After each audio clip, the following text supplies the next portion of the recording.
Good morning, kiddos, and welcome back. Today we are talking about 5.3. We are going to be proving triangles congruent with something called SAS. But before we talk about what SAS is, we have a few definitions to go over.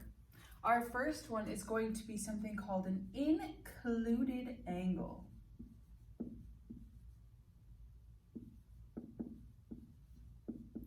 An included angle is the angle formed and shared by two sides. So if we had two sides here, I'm going to go ahead and name these something boring like A, B, and C. The included angle touches both of these sides. So our included angle would be angle B. Okay, it is in between AB and BC. Okay, so now we can actually talk about side angle side, or SAS.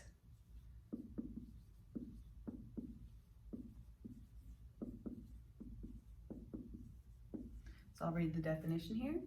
The side angle side theorem, or the SAS theorem, happens if two sides and one included angle of a triangle are congruent to the two sides and one included angle on another triangle. Then the two triangles would be congruent. So if we have two sides and an included angle that are congruent on both triangles, then we can prove that those triangles are congruent. So let me give you an example here. If we have two triangles, if we have triangle A, B, C, and we have another triangle, I'm just going to name this D, E, and F. If we know that A, B, and D, E are congruent, so they have tick marks, and we know that B, C, and E, F are congruent, they also have tick marks, and we know that angle B is congruent to angle E. Those are both the included angles because they talk about the same two sides here. Then we can prove that these two triangles are congruent by side angle side. It's almost like we're just going around the triangle. We have a side in common, then we have our angle in common, then we have our side in common. Okay, so now we're going to look at some examples to decide if these two triangles are congruent by side angle side, or SAS here. Okay, so we're just going to write down some observations about why these guys could be congruent with side angle side. So the first thing that I see is that both triangles have two sides with an included angle. And what I mean by that is we have B to A, which has one tick mark, then we have A, which is a strike, and then we have C to A, which has two tick marks. So the angle A is in between our two sides. It is the included angle.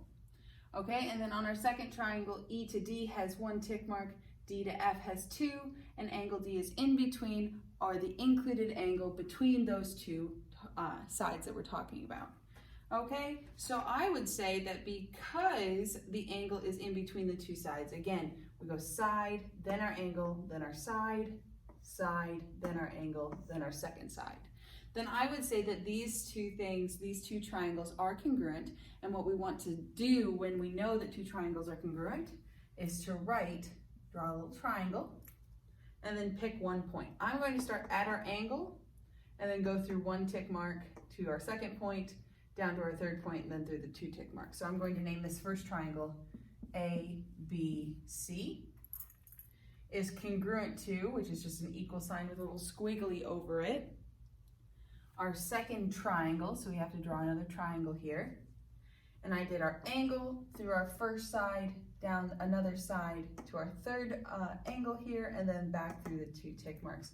So this triangle would be D, E, F.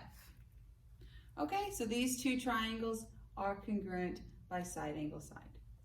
Okay, now we're going to decide if these two triangles, the left side of this triangle and the right side of this overall triangle, if those two pieces are congruent. Okay, so just making some observations here, we can see that they both have a side that is congruent, a corresponding congruent side, A to B, and then B to C. Okay, so we have one side, and we have our angle here as well. Both of these halves have a right angle. Okay, but what we don't see is that second side yet. But based on the reflexive property, something that we learned last semester, it says that everything is equal to itself. So BD is congruent to BD, and BD is on both triangles.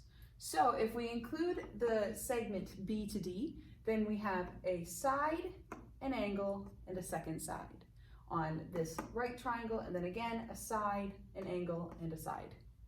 Okay, so I would again say that the angle between the two sides is the included angle, and we got our second side from the reflexive property. So I would say that these two are congruent by side angle side as well. So I will name them like this. Okay, so again, we're going to start off with a triangle because we are naming triangles here. I'm going to go from the far off angle to the center and then down. So this first triangle would be A, B, D. Said D, I wrote down C, and that is congruent to, and I will again draw a second triangle, start from the far off angle, come to the center, and then go down. So the second triangle will be C, B, D. Okay, here we have our third and final example, and we are going to try to prove if these two triangles, this left one and this right one, are congruent by side angle side.